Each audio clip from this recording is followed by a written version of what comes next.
तूफान। Sunday story. एक इंसान एक राजा के पास गया नौकरी के लिए। तो राजा ने उससे पूछा, तुम्हारी काबिलियत क्या है? तो इंसान बोला, चाहे इंसान हो या जानवर, उसको देख के मैं बता सकता हूं उसके बारे में। तो राजा ने उसको घोड़ों के अस्तबल का इंचार्ज बना दिया और 1 महीने के बाद जब पगार देने का समय आया तो इंसान को बुलाया और पूछा कि जो एक घोड़ा, सफेद वाला घोड़ा, जो सबसे महंगा घोड़ा है, उसके बारे में तुम्हारा क्या विचार है? तो वो इंसान बोला, घोड़ा नस्ली नहीं है। राजा हैरान हुआ। जिससे घोड़ा खरीदा था उसको बुलाया गया और उससे पूछा तो उसने कहा, बात तो सही है, जब ये घोड़ा पैदा हुआ था तो उसकी मां मर गई थी और इसको हमने गाय का दूध पिला पिला के बड़ा किया। तो राजा ने फिर उस इंसान को बुलाया और उससे पूछा, तुम्हें कैसे पता चला कि ये घोड़ा नस्ली नहीं है? तो वो बोला कि जब भी घोड़ा घास खाता है तो जमीन की तरफ देख के खाता है, गाय की तरह, ना कि घोड़ों की तरह कि घोड़ा हमेशा घास मुंह ऊपर करके खाता है। तो राजा बहुत खुश हुआ और उसकी काबिलियत के लिए उसने उसको खेत इनाम में भेज दिए और उसको बोला कि अब तुम इस रानी के महल में पोस्टिंग होगी। और 1 महीने बाद फिर बुलाया और पूछा रानी के बारे में। तो वो इंसान बोला, रानी तो ठीक है मगर पैदाइशी नहीं है। राजा हैरान हुआ, पैदाइशी नहीं है? तो रानी की मां, अपनी सास को राजा ने बुलाया और पूछा तो उसने, सास ने बताया कि हाँ, बात तो सच है, जब मेरी बेटी पैदा हुई थी और उस समय तुम्हारे पिता ने मेरी बेटी को मांग लिया कि जब बड़ी होगी तो मेरे बेटे से शादी होगी, मगर उसका 6 महीने के बाद देहांत हो गया।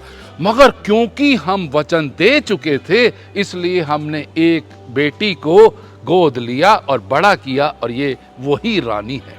वो बहुत हैरान हुआ राजा और इंसान से पूछने लगा, ये तुम्हें कैसे पता चला कि ये रानी पैदाइशी नहीं है? तो इंसान बोला, जो रानी खानदानी होती है उसका व्यवहार अपने नौकरों चाकरों के प्रति अच्छा होता है, मगर इस रानी का व्यवहार अपने नौकर चाकर के प्रति खानदानी नहीं है, इसलिए मैंने बोला कि ये रानी पैदाइशी नहीं है।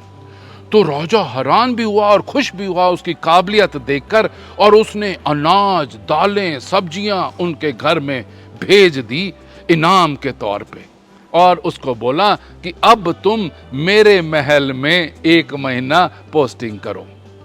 और 1 महीने के बाद राजा ने इंसान को बुलाया और पूछा कि तुम मेरे बारे में बताओ। तो इंसान बोला, पहले मैं आपसे सलामती की इच्छा करता हूं। तो राजा बोला, क्यों नहीं, अगर मुझे बात अच्छी लगेगी तो भी, और अगर बात नहीं भी अच्छी लगेगी तुम सलामत रहोगे, ये मैं वचन देता हूं।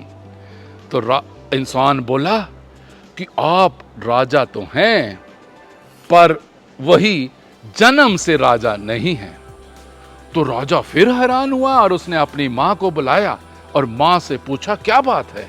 तो उसकी मां बोली कि हमारी कोई संतान नहीं थी और हमने तुम्हें गोद लिया था और गोद लेकर बड़ा किया और तुम राजा बने।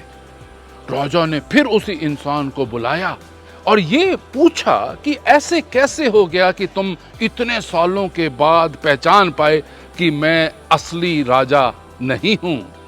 तो वो बोला कि जो आप राजा हैं वो कभी भी किसी को भी इनाम जब देते हैं तो हीरे जवाहरात देते हैं, ना कि अनाज, फल, फूल और खेत देते हैं। आपने तो ऐसे किया जैसे कि किसी गंवार के बेटे हों। तो उसने कहा, चरवाहा का बेटा था मैं, बात तो तुमने सही कही। What is the moral of the story? Moral of the story is कि इंसान की काबिलियत उसके व्यवहार और उसकी नीयत से जानी जा सकती है, ना कि उसकी दौलत, ना कि उसकी मकान या कारों से जानी जा सकती है। इंसान की काबिलियत उसके व्यवहार और उसकी नीयत से जानी जा सकती है। Thank you very much. Have a nice Sunday. God bless you all.